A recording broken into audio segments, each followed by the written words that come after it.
ponto material e corpo extenso. Vamos apresentar aqui esses dois conceitos, começando por esta imagem. Nesta imagem nós temos uma ponte e um trem atravessando esta ponte. Vamos por hipótese, marcar que esta seja a região do término da ponte. A pergunta que fica é a seguinte: eu quero estudar esse movimento de tal maneira a saber quando o trem atravessou a ponte. Quanto foi que ele caminhou até que ele tenha realmente atravessado toda a ponte. Se eu considerar apenas a máquina atravessando este ponto, obviamente que todos os vagões ainda não atravessaram a ponte. E assim pode-se dizer o seguinte, que esse trem só terá atravessado toda a ponte quando todos os vagões, incluindo até o último, e até mesmo a parte traseira do último vagão, tenha passado por este ponto da imagem. Então, para fazer o estudo deste movimento, eu tenho que considerar toda a dimensão que o trem possui. Logo, quando nós temos um estudo de um objeto, ou de um móvel, ou de um corpo, onde as suas dimensões devem ser levadas em conta para fins de estudo, dizemos que este corpo é um corpo extenso. Ou seja, corpo extenso é a representação de um corpo ou objeto qualquer em um fenômeno dado, no caso foi o fenômeno do movimento apresentado antes, de maneira que suas dimensões devem ser consideradas para fins de estudo. Pois é, no caso do trem, ele só atravessa a ponte quando todo ele atravessar a ponte. Agora, nesta outra imagem, nós temos um trecho de uma estrada e, por hipótese, nós vamos adotar que essa estrada, em seu total, considerando a parte dela que não é vista na imagem, que ela tem aproximadamente uns 400 quilômetros. E nessa imagem eu vejo aqui dois veículos, um mais claro e outro escuro. E vamos considerar que eu queira fazer um estudo do movimento de um deles durante todo esse trajeto de 400 quilômetros. E a pergunta que fica é a seguinte: será que neste exemplo eu preciso levar em conta as dimensões do veículo, como eu tive de fazer no caso da imagem apresentada do trem anteriormente?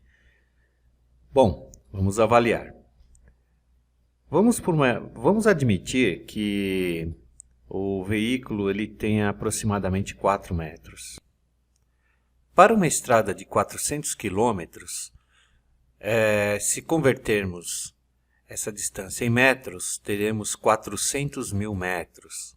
Ou seja, 4 metros perto de 400 mil metros é praticamente irrisório, é desprezível. Então, ao analisar a chegada do veículo após percorrer esses 400 quilômetros, podemos considerar o veículo apenas como um ponto, ou seja, uma vez que ele atingiu 400 quilômetros, ele terminou o seu percurso. Logo, o veículo pode ser considerado como um ponto esse que chamamos de ponto material. Em outras palavras, se o corpo, as dimensões dele não interferem no fenômeno, aqui no caso o movimento dado, então dizemos que este corpo pode ser considerado como um ponto material.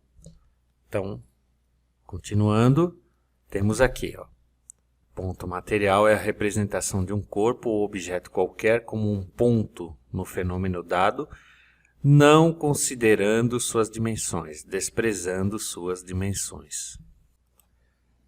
E aqui ficam dois testes para você responder se temos um caso de corpo extenso ou de ponto material. Então vamos para o primeiro caso. Um trem carregado de combustível de 120 metros de comprimento faz o percurso de Campinas até Marília com a velocidade constante de 50 km por hora. Esse trem gasta 15 segundos para atravessar completamente a ponte sobre o rio Tietê. E ele pergunta ao final, qual é o comprimento da ponte? Então, responda você. Neste caso, o trem pode ser considerado um corpo extenso ou ele deve ser considerado um ponto material. Mais um exemplo. Um trem carregado de combustível faz o percurso de São Paulo até São José do Rio Preto. Aproximadamente 600 km de percurso, com a velocidade constante de 50 km por hora. E a pergunta é, quanto tempo ele gasta para chegar a São José do Rio Preto? Neste caso, você pode considerar o trem como um ponto material ou como um corpo extenso. É isso, pessoal.